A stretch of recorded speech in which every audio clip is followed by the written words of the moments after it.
నమస్తే, welcome to D24 TV. ముందుగా headlines.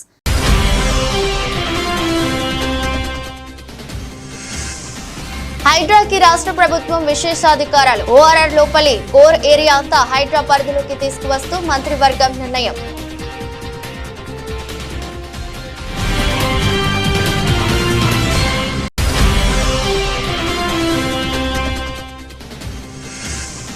Tirumala laddu వ్యవహారంపై మాజీ సీఎం జగన్ స్పందన. నెయ్యిలో జంతువుల కొవ్వు అనేది కట్టుకదని ఖండించిన వైసీపీ అధినేత.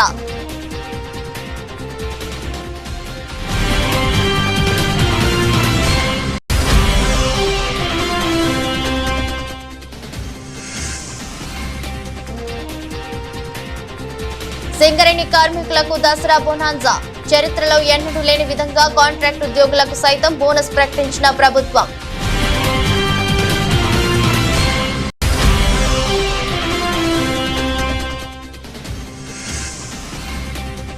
చర్లపల్లి జైలుకు జానీ మాస్టర్. 14 రోజుల రిమాండ్ విధించిన కోర్టు.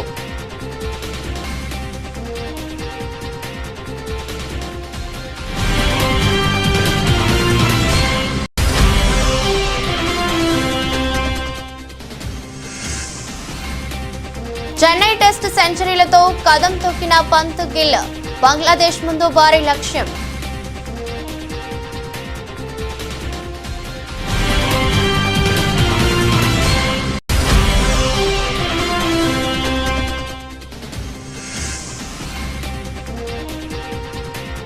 దూసుకుపోయిన స్టాక్ మార్కెట్లో 1359 పాయింట్లు పెరిగిన సెన్సెక్స్.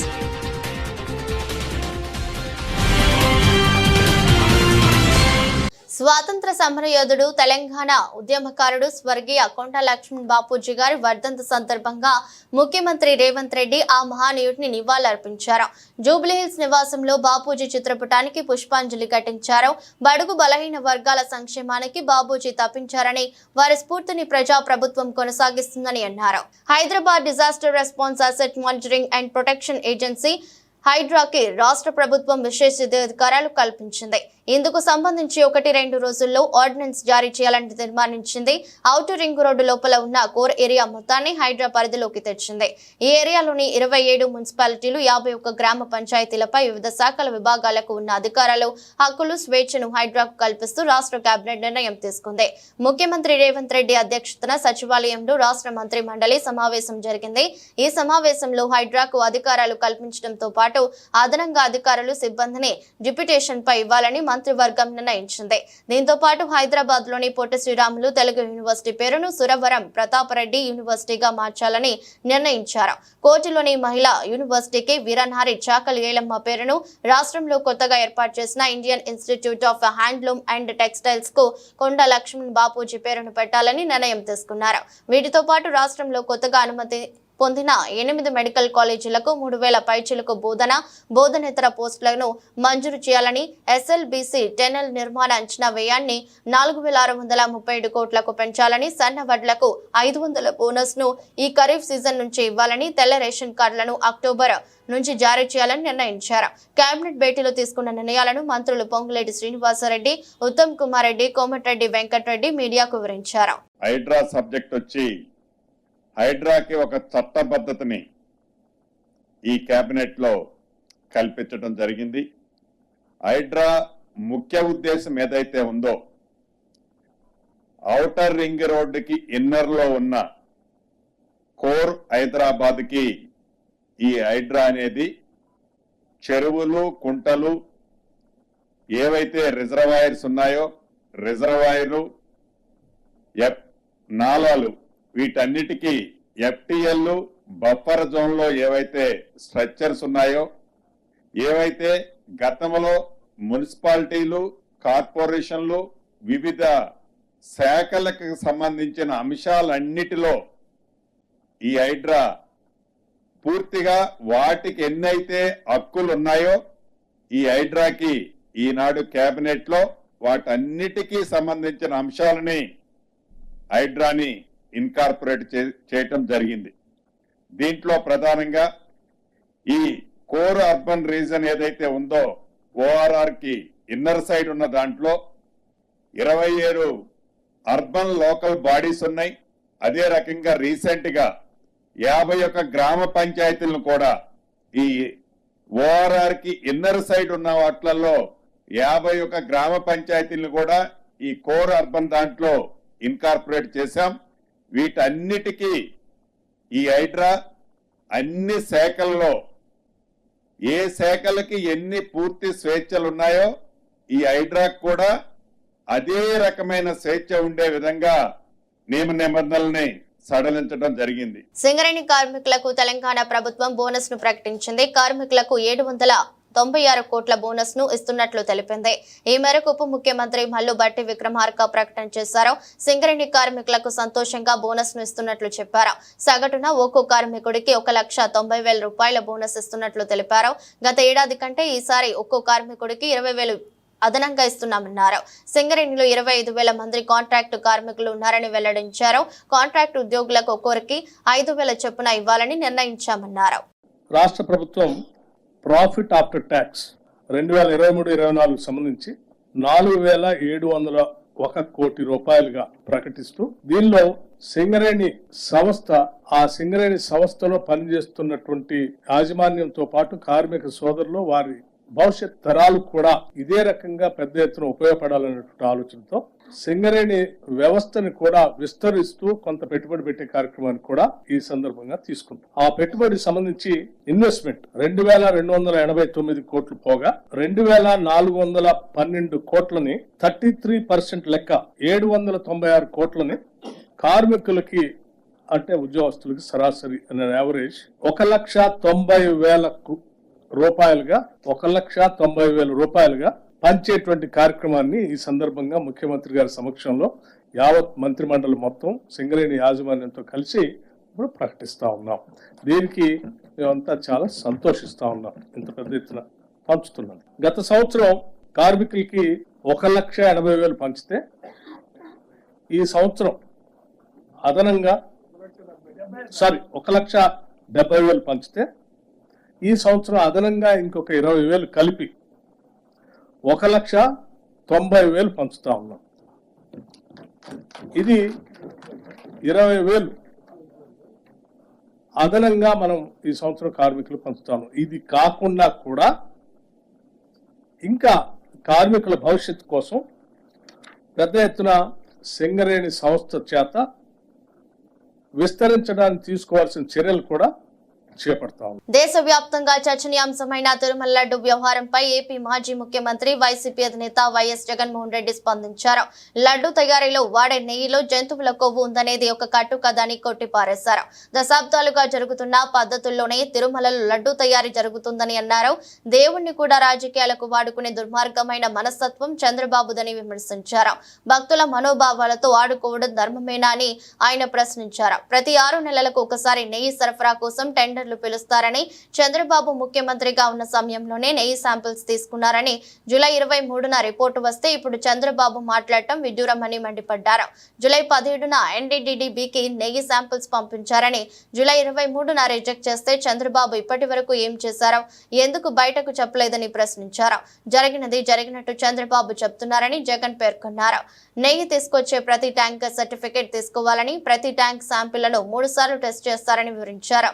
అబద్ధాలను ప్రచారం చేయడం ద్వారా తిరుమల పవిత్రతను దెబ్బతీస్తున్నారని వైఎస్ జగన్ అన్నారు. ఇంకొకటి చెప్పాలి, అసలు ఈ రిపోర్టు రిజెక్ట్ అయిన రిపోర్టు మొట్టమొదటిసారి జూలై 12వ తారీఖున, అంటే ఎవరి హయాంలో, ఎవరు ముఖ్యమంత్రి, జూలై 12వ తారీఖున శాంపుల్స్ తీసుకున్నారు. అంటే ఎవరు ముఖ్యమంత్రి, ఎవరి హయాంలో? ఇది చంద్రబాబు నాయుడు గారు సాక్షాత్తుగా ముఖ్యమంత్రిగా ఉన్న హయాంలో శాంపుల్స్ జూలై 12వ తారీఖున శాంపుల్స్ తీసుకున్నారు. వచ్చిన ట్యాంకర్ అంటే వాళ్ళ టెస్టులన్నీ చేసి, ఆ 3 టెస్టులు అక్కడే వాళ్ళు చేస్తారు, చేసిన ఆ టెస్టులు సరిగ్గా రాలేదు కాబట్టి ఆ శాంపుల్స్ను 17వ తారీఖున NDDBకి పంపించినారు. నేను ఒకటే అడుగుతా ఉన్నా, జూలై 23వ తారీఖు నుంచి 2 నెలలు చంద్రబాబు నాయుడు ఏం చేస్తా ఉన్నాడు? 2 నెలల తర్వాత ఇప్పుడు చంద్రబాబు నాయుడు గారి 100 రోజుల పరిపాలన మీద అడ్వర్టైజ్మెంట్ ఇచ్చినప్పుడు ప్రజలు సూపర్ 6 ఏమైంది, సూపర్ 7 ఏమైంది అని చెప్పి ప్రజలు చంద్రబాబు నాయుడు నిలదీస్తా ఉన్నప్పుడు టాపిక్ డైవర్ట్ చేసేందుకు జూలై 23వ తారీఖున ఇచ్చిన రిపోర్టును ఇప్పుడు తీసి ఆ రిపోర్టును వక్రభాష్యం చేస్తూ ఆ రిపోర్టులో నుంచి ఈ మనిషి నోటికొచ్చినట్టుగా ఇష్టం వచ్చినట్టుగా అబద్ధాలు ఆడడం మొదలుపెట్టాడు. నేను చెప్పేది ఒకటే చెప్తా ఉన్నా, ఒక రోబస్ట్ ప్రక్రియ టీటీడీలో ఉంది అని చెప్పడానికి సంతోషపడాలి, గర్వపడాలి. టీటీడీ అన్న దేవాలయం అన్నది, టీటీడీలో తయారయ్యే లడ్డు అన్నది, స్వామివారికి దగ్గర తయారయ్యే ఈ కార్యక్రమం అనేది ప్రసిద్ధి కాంచిన గొప్ప పరిణామం అని చెప్పాలి.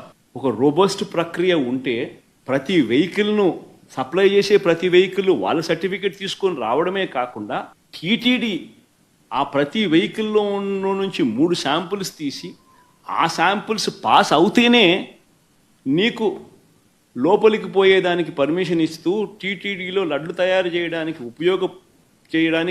ఉపయోగపెట్టే పరిస్థితి ఉంది అని చెప్పి తెలిసినప్పుడు, ఇంత గొప్ప ప్రాక్టీస్ ఉన్నప్పుడు, ఇంత గొప్ప పరిస్థితి ఉన్నప్పుడు క్రెడిట్ తీసుకోవాల్సింది పోయి మనం ఏం చేస్తా ఉన్నాము, అబద్ధానికి రెక్కలు కడతా ఉన్నాం. ఇవన్నీ శాంపుల్స్, ఇవన్నీ టెస్టుల్లో ఫెయిల్ అయినా కూడా వాడేసినారు, లడ్ల కింద తయారీ చేసేసినారు, భక్తులకు అవి పంచిపెట్టినారు, భక్తులు అలాంటి లడ్లు తిన్నారు అనే ఒక ముఖ్యమంత్రి స్థానంలో ఉన్న వ్యక్తి టీటీడీ వెంకటేశ్వర స్వామి గుడిని అపవిత్రత పాలు చేస్తూ అక్కడ తయారు చేసే ప్రక్రియను అభాస్పాలు చేస్తూ మన గుడిని, మన వెంకటేశ్వర స్వామిని మనం తగ్గించుకుంటున్నాం. పెట్టుబడుల కోసం ఈజ్ ఆఫ్ డూయింగ్ బిజినెస్ కాదు, స్పీడ్ ఆఫ్ డూయింగ్ బిజినెస్ అనే నినాదంతో మా ప్రభుత్వం, మా ముఖ్యమంత్రి పనిచేస్తున్నారన్నారు. ఐఎస్పీ మోడల్లో ఏఐ యూనివర్సిటీ స్థాపనకు తమ ప్రభుత్వం వర్కౌట్ చేస్తుందని, విశాఖ కేంద్రంగా ఐటీ డేటా సెంటర్ ఏఐ పెట్టుబడుల కోసం ప్రయత్నాలు చేస్తున్నామన్నారు. Saying that AI is of course going to change the way we're going to do business, politics or even governance. AI University is something that's very close to our Honorable Chief Minister's heart, and as the HRD Minister, I will deliver on this. This is designed keeping in mind the erstwhile ISB model. So we expect titans of industry to support us in this journey and actually run the institution. So government is good at policy making, giving land, and that's where we want to end our role and let industry run the curriculum, the direction, like how you've done amazingly well with ISB. As a state HRD minister, I'm looking at transforming our entire curriculum from KG to PG. It's very important to educate our children at a very young age, and if you launch them in the right direction, then the sky is the limit. So we are very conscious of that, and that's exactly what I am going to do. As far as IT electronics, yes, Andhra Pradesh has missed the Y2K advantage because we were a combined state, and back then Hyderabad was the singular focus. As far as IT investments, the data center investments, AI investments, our focus area is going to be Visakhapatnam, no second thoughts about it, and we will not miss this bus. So next 6 months you will hear a lot of announcements coming about as far as data centers and the entire AI, harnessing the data center energy through AI. CPM జాతీయ ప్రధాన కార్యదర్శి సీతారాం యేచూరి సంస్కరణ సభలో BRS MLA KTR సంచలన comments చేశారు. సీతారాం యేచూరి గొప్పదనాన్ని కీర్తించారు. ఉద్యమం నుంచి వచ్చిన బిడ్డలుగా యేచూరితో మా బంధం, రక్త సంబంధం అని అన్నారు. నమ్మిన సిద్ధాంత కోసం ఆఖరి వరకు పోరాడిన యేచూరి జీవితం తమలాంటి వారికి ఆదర్శమని పేర్కొన్నారు. ఎప్పుడు కడువ మార్చుతారో తెలియని కాలంలో సీతారాం యేచూరి జీవితం స్ఫూర్తిదాయకమన్నారు. ఫిరాయింపుల కాలంలో పదవుల కోసం కాకుండా సిద్ధాంతం కోసం పనిచేసిన గొప్ప నాయకుడు సీతారాం యేచూరి అని కీర్తించారు. తిట్లు, బూతులు చెలామణి అవుతున్న ప్రస్తుత రాజకీయాల్లో యేచూరి రాజకీయం జీవితం ప్రతి ఒక్కరికి స్ఫూర్తిదాయకమన్నారు. కామ్రేడ్ సీతారాం గారికి మరొకసారి మా పార్టీ తరఫున కూడా హృదయపూర్వకంగా, వినమ్రంగా వారికి జోహార్లు అర్పిస్తూ, పదవుల చుట్టూ పరిభ్రమించే ఈనాటి రాజకీయాల్లో మరి స్థిరంగా సిద్ధాంతం చుట్టూ నిలబడ్డ నిబద్ధత ఉన్న నాయకుడు గౌరవనీయులు శ్రీ సీతారాం యేచూరి గారు. ఎప్పుడు ఏ కండువా మారుస్తారో తెలియని ఫిరాయింపుల ఈ కాలంలో కడదాకా కమ్యూనిస్టుగా బతికిన ఆదర్శ నేత, ఢిల్లీలో వెలిగిన అసలైన హైదరాబాదీ బిడ్డ యేచూరి గారు. హైదరాబాదీ బిడ్డ అని ఎందుకంటున్నా అంటే, మాకు కూడా పూర్వాశ్రమంలో కొంత కనెక్షన్ ఉంది. అదేమంటే, వారు చదువుకున్నది ఆల్ సెయింట్స్ స్కూల్లో, నేను చదువుకున్నది దాని పక్కనే రోడ్ యువతల గ్రామర్ స్కూల్లో. అదేవిధంగా వారు తర్వాత నిజాం కాలేజీలో గ్రాడ్యుయేషన్ చేశారు. నేను కూడా కొద్ది కాలం తర్వాత నేను కూడా అక్కడే చేస్తున్నాను. కాబట్టి అందుకే హైదరాబాద్ బిడ్డ అనే మాట వాడతాం. ఓట్ల రాజకీయం వేరు, ప్రజల రాజకీయం వేరు, మేము ఓట్ల రాజకీయంలో వెనుకబడ్డా ప్రజల కోసం జరిగే పోరాటంలో మాత్రం ముందున్నాం, ప్రజల మనసులో ఉన్నామని ఆయన ఒకసారి చెప్పిన మాట నాకు బాగా గుర్తున్న మాట. నాయకులుగా పాలకులుగా ఉండి పోరాటాలంటే తెలియని వారు ఎందరో ఉండొచ్చు. ప్రజలంటే కేవలం ఓటు బ్యాంకులుగా మాత్రమే చూసేవారు ఇంకెందరో ఉన్నారు.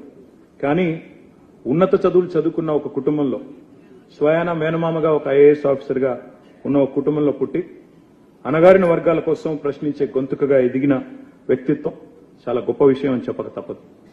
పోరాటాల నుండి వచ్చిన నాయకత్వానికి ప్రజల కష్టం, సుఖం, దుఃఖం తెలుస్తుందంటారు. అలాంటి వారిలో ఏచూరి గారు ఒకరని నేను బలంగా నమ్ముతాను. తిరుమల లడ్డు తయారీలో జంతువుల కొవ్వు వినియోగం వివాదంపై టీడీపీ ఈవో జె శ్యామలరావు మీడియాతో మాట్లాడారు. తిరుమల లడ్డు నాణ్యతపై కొంతకాలంగా ఫిర్యాదులు వస్తున్నాయని వెల్లడించారు. నెయ్యిలో తీవ్ర కల్తీ జరిగిందని తేలిన వెంటనే చర్యలు చేపట్టామని స్పష్టం చేశారు. జూలై 6న నెయ్యిని ల్యాబ్ కు పంపామని వెల్లడించారు. వారంలో ల్యాబ్ నివేదికలు వచ్చాయని అన్నారు. ల్యాబ్ రిపోర్టు 2 భాగాలుగా ఇచ్చారని వివరించారు. 100 పాయింట్లు ఉండాల్సిన నెయ్యి నాణ్యత 20 పాయింట్లే ఉందని చెప్పారు. నెయ్యిలో భారీగా జంతువుల కొవ్వుతో కల్తీ జరిగినట్టు నిర్ధారణ అయిన నేపథ్యంలో ఎలాంటి చర్యలు తీసుకోవాలనే అంశంపై కమిటీ వేశామని ఈవో చెప్పారు. అన్వయబుల్ రేట్స్ ఇప్పుడు గీ సప్లై చేయాలంటే ప్యూర్ గీ కౌ గీ సప్లై చేయాలంటే దానికి ఒక వైబుల్ రేట్ ఉంటుంది. ఎవరు కూడా ఫ్రీగా సప్లై చేయరు. సప్లయర్స్ ఎవరు, వాళ్ళకు అది బిజినెస్. అది 320 రూపాయల నుంచి 411 రూపాయలు కేజీకి ఉన్నాయి. అంత తక్కువ రేటులో ఎలా సప్లై చేస్తారు అనేది చూస్తే ఎవరు కూడా ఆ రేటు చూస్తేనే మనకి ఇది ప్యూర్ గీ సప్లై చేయడం వీళ్ళు కాదు అనేది ఎక్స్పర్ట్స్ కూడా చెప్తున్నారు. నార్మల్ పర్సన్స్ కూడా చెప్తారు. మనం కూడా బయట కొన్నప్పుడు, మంచి గీ కొన్నప్పుడు ఎంతకు వస్తుందని మనకు కూడా తెలుసు. బయట ఎంత రేటుకి మనము ఎంత రేటు పెట్టాల్సి వస్తుంది క్వాలిటీ గీ కొనుక్కోవాలంటే మనకు కూడా తెలుసు. అలాంటిది అంత తక్కువ రేటుకి కొనడం వలన అక్కడే మొదటనే మనకి దెబ్బ.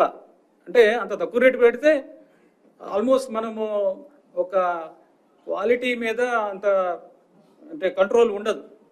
వాడు ఇచ్చేది మనకి ల్యాబ్ లేదు, మన ఓన్ ల్యాబ్ లేదు, మనం బయటికి పంపించము, రేటే చాలా తక్కువ. ఈ 3 పరిస్థితుల్లో అసలు క్వాలిటీ గీ వస్తుందనేది రాదు అనేది అది చాలా స్పష్టంగా తెలుస్తుంది. ఎనివే ఆ రీజన్స్ అనేది అనలైజ్ చేయడం జరిగింది. అనాలిసిస్ ఎందుకు చేసామంటే కరెక్టివ్ స్టెప్స్ తీసుకోవాలి, ఏం జరిగింది, ఎలా చేయాలి దాన్ని అది చూస్తే ఈ విధంగా తెలిసింది.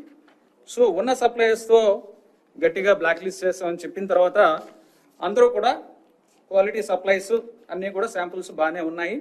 ఎక్సెప్ట్ ఒక supplier AR foods, AR dairy food private limited. Medchal జిల్లా నాగారం మున్సిపాలిటీ పరిధిలో బీజేపీ సభ్యత్వ నమోదు కార్యక్రమంలో మల్కాజ్గిరి పార్లమెంట్ సభ్యులు ఈటెల రాజేందర్ పాల్గొన్నారు. ఈ సందర్భంగా ఆయన మాట్లాడుతూ సభ్యత్వ నమోదు కార్యక్రమంలో మనం ఎంత ఎక్కువ ఇన్వాల్వ్ అయితే అంత గొప్పగా అయ్యే ఆస్కారం ఉంటుందని, ఇవాళ మనం పడే కష్టం చేసే సభ్యత్వం అనేక సమస్యలకు అది ఒక జవాబు అవుతుందన్నారు. రేపు కార్పొరేటర్ కావాలన్నా, ఎమ్మెల్యేలు ఎంపీలు గెలవాలన్నా ఈ సభ్యత్వ నమోదు కార్యక్రమం ఉపయోగపడుతుందని గుర్తు చేశారు. నాకు చిన్న పెద్ద అని తేడా లేదు, ఎక్కడ మీటింగ్ కు పిలిచినా వస్తాను. మనం పార్టీని గొప్పగా ఎదగాలనే ప్రయత్నం చేస్తున్నాం కాబట్టి అలా మనం పని చేస్తేనే పార్టీ విస్తరించే ఆస్కారం ఉంటుంది. కాబట్టి మీకు తోడుగా ఎప్పుడు ఉంటానని హామీ ఇచ్చారు. ఎన్నికలప్పుడు ఎలా అయితే తిరిగారో ఇప్పుడు కూడా అలానే తిరిగి సభ్యత్వ నమోదును చేయించాలని కోరుతున్నారు.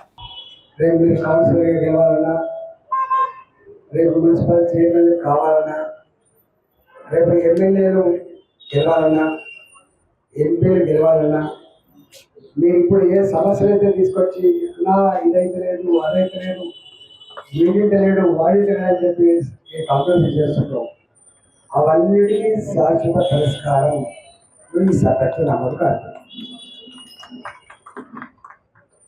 రెండవది, నేను నామస్తి కావాల్సి అక్కర్లేదు. నేను మా చెల్లెళ్ళ నన్ను ఊరుకు అనుకుంటాడు, సౌండ్ తక్కువ అలాగే వస్తుంది అంటే నువ్వెందుకే కదా అని అంటాడు. ఎంపీలు వస్తారుగా ప్రోగ్రామ్ అంటాడు. నేను దేనికైనా వస్తా టైం ఉంటే తప్పకుండా. అది చిన్న పెద్ద, ఇది నేను పాల్గొనేది, నేను పాల్గొనకూడదు, ఇది చిన్న అయినా అని పెద్ద అయినా కానీ వ్యత్యాసం లేదు నాకు. ఎందుకంటే మనం కొత్తగా పార్టీని గొప్పగా ఎదగాలని ప్రయత్నం చేసుకుంటున్నాం కాబట్టి అట్లా మనం పని చేసుకుంటేనే రేపు విస్తరించేటువంటి ఆస్కారం ఉంటుంది. కాబట్టి మీరు తోడుగా మా చంద్రబాబు నాయుడు వస్తువు ఇన్స్పిరేషన్ అంటే నాదేమైనా ఇన్స్పిరేషన్ నిజంగా పనికొచ్చాలనుకుంటే నా పరిచయం కూడా పనికొచ్చాలంటే తప్పకుండా ఆ పరిచయాన్ని పార్టీకి అప్పచెప్పాల్సిన బాధ్యత ఉంటుంది. పార్టీ వల్ల నాకు ఏం జరిగిందో నా వల్ల కూడా పార్టీగా ఏం జరగాలి. కానీ అట్లయితేనే ముందుకు పోతుంది తప్ప లేకపోతే కేవలం పార్టీ మీద డిపెండ్ కావడం లేకపోతే కేవలం నాకు డిపెండ్ అయ్యేది లేదు. సింబయాటిక్ యాక్టివిటీ అంటుంది. సింబయాటిక్ యాక్టివిటీ పార్టీ మనం పార్టీకి. కాబట్టి దయచేసి ఇవాళ నేను అన్నాడు వర్షం పడుతుంది జనం ఉంటారో 50 మందిగా పర్వాలేదు వస్తా అని చెప్పి 50 మంది. సింగరేణి కార్మికులకు తెలంగాణ సర్కార్ గుడ్ న్యూస్ చెప్పింది. భారీగా దసరా బోనస్ ప్రకటించింది. చరిత్రలో ఎన్నడూ లేని విధంగా కాంట్రాక్ట్ ఉద్యోగులకు సైతం బోనస్ ప్రకటించింది ప్రభుత్వం. శుక్రవారం నాడు ముఖ్యమంత్రి రేవంత్ రెడ్డి, ఉప ముఖ్యమంత్రి బట్టి విక్రమార్క సంయుక్తంగా మీడియా సమావేశం నిర్వహించి సింగరేణి కార్మికులకు బోనస్ ఇస్తున్నట్లు ప్రకటించారు. ఈ సందర్భంగా మాట్లాడిన సీఎం, డిప్యూటీ సీఎం ఒక్కో సింగరేణి కార్మికుడికి 1.9 లక్షలు బోనస్ ఇస్తున్నట్లు ప్రకటించారు. గత సంవత్సరం కంటే ఏడాది 20,000 అధికంగా ఇస్తున్నామన్నారు. చరిత్రలో మొట్టమొదటిసారి సింగరేణి కాంట్రాక్ట్ కార్మికులకు 5,000 బోనస్ ఇస్తున్నామని చెప్పారు. తెలంగాణ ఉద్యమంలో సింగరేణి కార్మికులది కీలక పాత్రని, కార్మికుల కుటుంబాల్లో ఆనందం చూడాలన్నదే ప్రభుత్వ లక్ష్యమన్నారు. కార్మికులకు మొత్తంగా 796 కోట్ల బోనస్ గా ప్రకటిస్తున్నామని చెప్పారు. 2023-24 ఏడాదిలో సింగరేణి లాభాలు 4,701 కోట్లు అని వెల్లడించిన డిప్యూటీ సీఎం బట్టి విక్రమార్క సింగరేణి లాభాల్లో వాటాను దసరా బోనస్ గా కార్మికులకు ఇస్తున్నామని చెప్పారు. రాష్ట్రానికి సింగరేణి తలమానికమని డిప్యూటీ సీఎం బట్టి విక్రమార్క పేర్కొన్నారు. 2023లో సింగరేణి 4,701 కోట్ల లాభం గడించిందని, సింగరేణి విస్తరణకు 2,289 కోట్లు పెట్టుబడిగా పెట్టాలని నిర్ణయించామన్నారు. మిగిలిన 2,412 కోట్లను ఒక్కో కార్మికునికి 1.90 లక్షలు చొప్పున పంచాలని నిర్ణయించామన్నారు. 41,837 మంది కార్మికులు సింగరేణిలో పనిచేస్తున్నారని బట్టి చెప్పారు. అలాగే 25,000 మంది కాంట్రాక్ట్ కార్మికులు పనిచేస్తున్నారని తెలిపారు.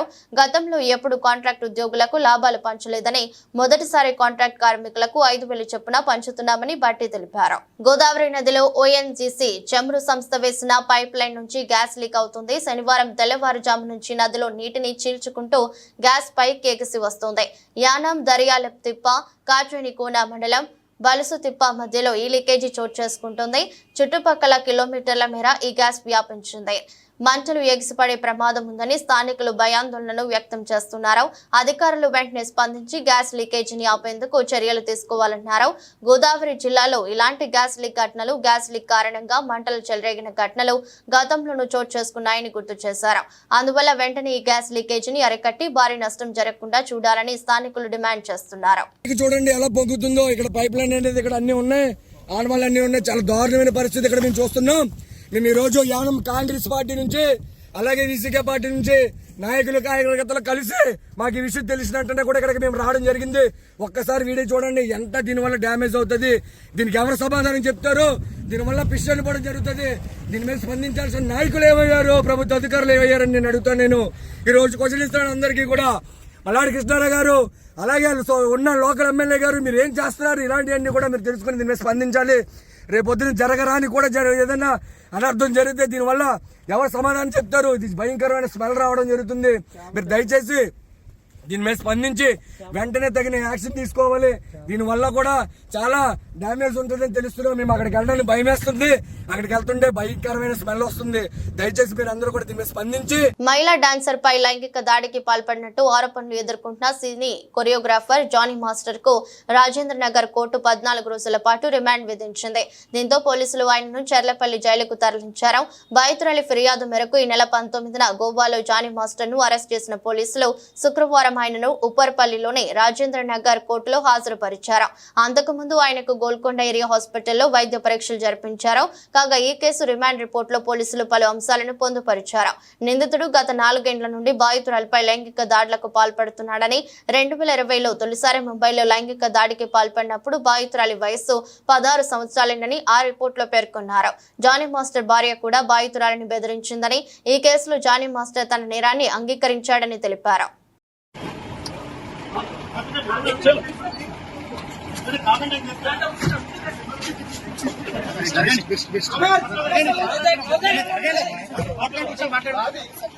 శుభ్మన్ గిల్ ఖాతాలో మరో సెంచరీ పడింది. బంగ్లాదేశ్ తో జరుగుతున్న తొలి టెస్ట్ లో అతను సెంచరీ కొట్టాడు. టెస్టుల్లో అతనికి ఇది 5వ సెంచరీ. చెన్నై టెస్ట్ లో పంత్ సెంచరీ చేసి అవుట్ అయిన తర్వాత గిల్ సెంచరీ నమోదు చేశాడు. 160 బంతుల్లో అతను శతకాన్ని బాదాడు. రెండో ఇన్నింగ్స్ లో భారత్ 4 వికెట్లు కోల్పి 287 రన్స్ చేసిన తర్వాత డిక్లేర్ చేసింది. దీంతో భారత్ కు 514 పరుగుల ఆధిక్యం లభించింది. 2.5 రోజుల్లో బంగ్లాదేశ్ గెలుపు కోసం 515 రన్స్ చేయాల్సి ఉంటుంది. ఇవాళ ఉదయం పంత్ గిల్ ను ఆడేసుకున్నాడు. బంగ్లా బౌలర్లను బౌండరీలతో సతాయించారు. ఈజీగా స్కోర్ బోర్డును పరిగెత్తించారు. పంత్ తన వెరైటీ షాట్లతో అలరించగా గిల్ మాత్రం తన ట్రేడ్ మార్క్ షాట్స్ తో నిలకడ ప్రదర్శించాడు. ఆ ఇద్దరి మధ్య 167 పరుగుల భాగస్వామ్యం ఏర్పడింది. పంత్ 109 రన్స్ చేసి అవుట్ అవ్వగా గిల్ మాత్రం 119 రన్స్ తో నాట్అవుట్ అయి నిలిచాడు. దేశీయ స్టాక్ మార్కెట్లు మరో మైలురాయిని అధిగమించాయి. రోజుకొక రికార్డును బద్దలు కొడుతున్న సూచీలు శుక్రవారం 84,000 మైలురాయిని అధిగమించి చారిత్రక గరిష్ట స్థాయిలో ముగిసింది. బ్యాంకింగ్ రంగ సూచీలు భారీగా పుంజుకోవడంతో పాటు అమెరికా, ఆసియా మార్కెట్ల నుంచి వచ్చిన సానుకూల అంశాలు సూచీల్లో జోష్ పెంచింది. ఇరు సూచీలు ఆల్ టైమ్ రికార్డు స్థాయిలో ముగియడం విశేషం. ఇంట్రాడేలో 1,500 పాయింట్లకు పైగా లాభపడి 30 షేర్ల ఇండెక్స్ సూచీ సెన్సెక్స్ చివరకు 1,359.51 పాయింట్లు అందుకొని చారిత్రక గరిష్ట స్థాయి 84,544.31 వద్ద ముగిసింది. అటు మరో సూచీ నిఫ్టీ సైతం 26,000 దిశగా పయనిస్తుంది. మార్కెట్ ముగిసే సమయానికి నిఫ్టీ 375 పాయింట్లు అందుకొని 25,791 దగ్గర స్థిరపడింది. గత వారంలోనే 83,000 మార్క్ ను అధిగమించిన సెన్సెక్స్ కేవలం 5 ట్రేడింగ్ రోజుల్లోనే మరో మైలురాయి 84,000 మార్క్ ను చేరుకోవడం విశేషం. దీంతో మదుపర్ల సంపద మరో 6 లక్షల కోట్లకు పైగా పెరిగింది. పెట్టుబడిదారులు ఎగబడి కొనుగోలు జరపడంతో సూచీలతో పాటు మదుపర్ల సంపద కూడా అమాంతం పెరిగింది. ఈక్విటీల ర్యాలీలో బీఎస్ఈలో లైస్టిన కంపెనీల విలువ 6,24,468.11 కోట్లు పెరిగి 4,71,71,745.83 కోట్లు చేరుకుంది. వార్తలు ముగించే ముందు మరోసారి హెడ్లైన్స్.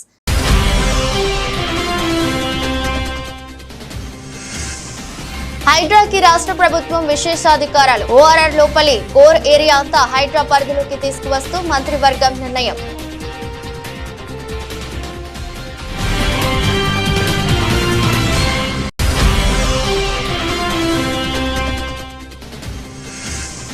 తిరుమల లడ్డు వ్యవహారంపై మాజీ సీఎం జగన్ స్పందన. నెయ్యిలో జంతువుల కొవ్వు అనేది కట్టుకదని ఖండించిన వైసీపీ అధినేత.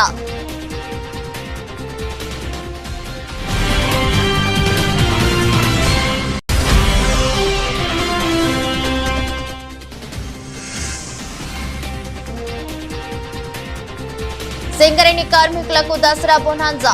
చరిత్రలో ఎన్నడూ లేని విధంగా కాంట్రాక్ట్ ఉద్యోగులకు సైతం బోనస్ ప్రకటించిన ప్రభుత్వం.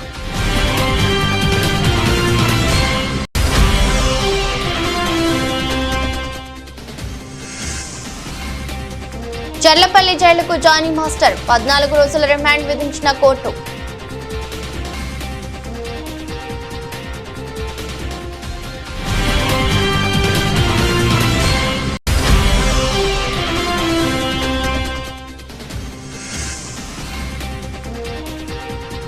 చెన్నై టెస్ట్ సెంచరీలతో కదం తొక్కిన పంత్ గిల్.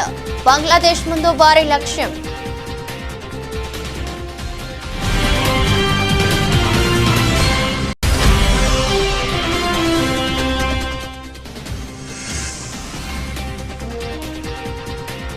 దూసుకుపోయిన స్టాక్ మార్కెట్లో 1,359 పాయింట్లు పెరిగిన సెన్సెక్స్.